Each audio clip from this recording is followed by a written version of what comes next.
Hi guys, welcome to my channel MBBS Pathshala. तो last time में हमने एएनएस स्टार्ट किया था और उसके कुछ बेसिक्स हमने पढ़ लिए थे।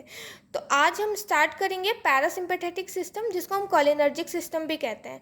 इसमें किसके किसके नर्व फाइबर्स आते हैं? क्रेनियल के और सैक्रल के। और इसके नर्व फाइबर्स जो हैं वो एसिटाइलकोलिन को रिलीज़ करते थे। तो अब हम देखेंगे कि एसिटाइलकोलिन बनता कैसे है किसी नर्व फाइबर्स में। तो ये एक्सॉन का टर्मिनल है, जिसको हम प्री साइनेप्टिक भी बोलते हैं, और ये पोस्ट साइनेप्टिक है। और ये इन दोनों के प्री साइनेप्टिक और पोस्ट साइनेप्टिक के बीच में जो है ये साइनेप्टिक क्लेफ्ट होता है।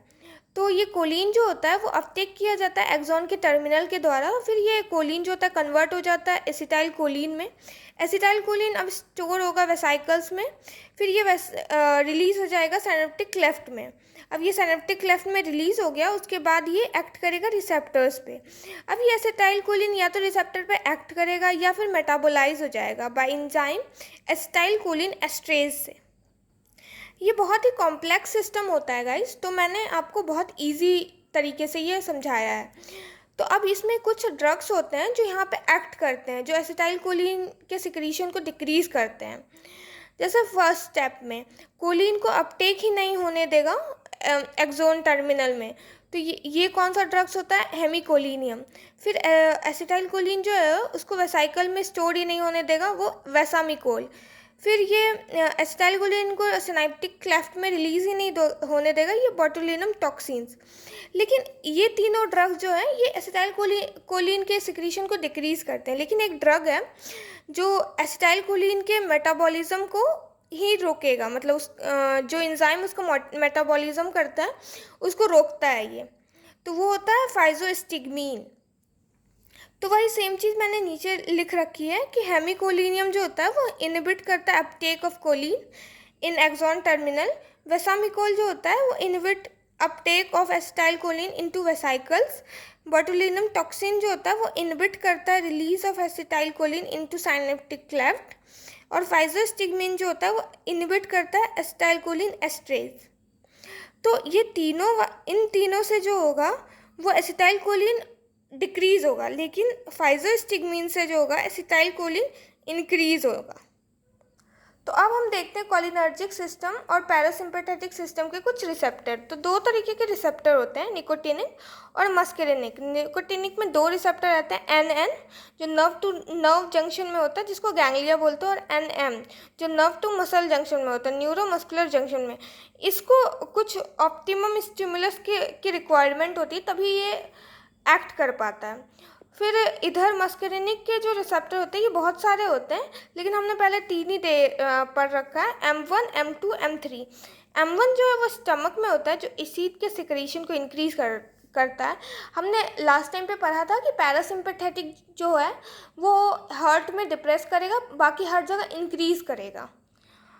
तो यहीं पे लिखा हुआ है कि M1 जो होता है रिसेप्टर वो स्टमक में होगा और वो एसिड सिक्रीशन को इंक्रीज करेगा। M2 रिसेप्टर जो होगा वो हार्ट में होगा, जो कि डिप्रेस करेगा। M3 जो होगा वो बाकी अदर साइट्स पे होगा, जैसे bronchus, GIT, bladder, glands and प्यूपिल में, वहाँ पे स्टिमुलस करेगा। अब कुछ प्री साइनेप्टिक रिसेप्टर भी होते हैं जो एक्ट करते हैं ब्रेक की तरह। मतलब अगर इन पे एक्शन हो रहा है, मतलब इस पे एक्ट कर रहा है कोई भी ड्रग्स, तो वो एसिटाइलकोलिन के सिक्रीशन को डिक्रीज करेगा। उसमें से क्या क्या है? M1, M2, M3, M4, M5, ये सारे रिसेप्टर जो कि प्री साइनेप्टिक भी होते हैं। अब हम देखेंगे कि कौन कौन से ड्रग्स हैं जो कोलिनर्जिक रिसेप्टर पे एक्ट करते हैं।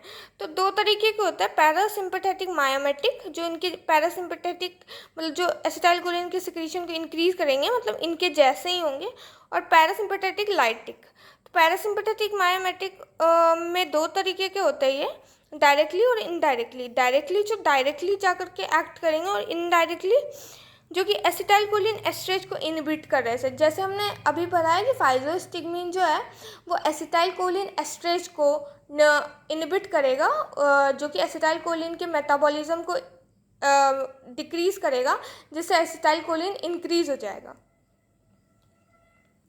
अब डायरेक्टली एक्टिंग ड्रग्स, तो यहाँ मैंने कुछ ड्रग्स लिख रखे हैं, उनके रिसेप्टर्स और वो एक्ट कैसे करते हैं, मतलब उनका यूज़ हम कैसे करेंगे। जैसे बेथानाकोल जो कि M3 पे होगा ब्लैडर में, और ये एटोनिक ब्लैडर करेगा। फिर मेथाकोलिन जो है ये हार्ट में होगा, M2 रिसेप्टर पे एक्ट करेगा जो कि हार्ट में होगा, ये ट्रैकीकार्डिया करता है। तो अब मतलब ट्रैकीकार्डिया में यूज़ करेंगे इसको हम। तो अब हमने देखा है कि पैरासिम्पथेटिक जो है वो हार्ट को डिप्रेस करता है। तो जब भी हार्ट डिप्रेस होगा तो मतलब ट्रैकीकार्डिया हो जाएगा, तो फिर हमें हार्ट को डिप्रेस करने की ज़रूरत होगी। तो हम इस ड्रग का यूज़ करेंगे हार्ट को डिप्रेस करने के लिए, तो इसीलिए ये ट्रैकीकार्डिया में यूज़ हो रहा है। और कार्बाकोल है, ये इसके रिसेप्टर निकोटिनिक और मस्करिनिक दोनों होते हैं। पाइलोकार्पिन, ये इस वाले ड्रग किस पे रिसेप्टर पे एक्ट करेगा, M3 पे, जो कि आई में होगा, आई में प्यूपिल में ग्लूकोमा में यूज़ करते हैं हम इसको, एंगल क्लोजर ग्लूकोमा में। सेविमेलिन जो है वो M3 रिसेप्टर पे एक्ट करेगा, इसको हम यूज़ करते हैं dryness of sweat gland, salivary gland, जो कि जीरोस्टोमिया और जॉगरन सिंड्रोम में हम यूज़ करते हैं। ये एक रीसेंट ड्रग है। तो thank you so much guys, आज के लिए इतना ही। नेक्स्ट टाइम पे हम स्टार्ट करेंगे इनडायरेक्टली एक्टिंग पैरासिम्पथेटिक मायोमेटिक ड्रग्स।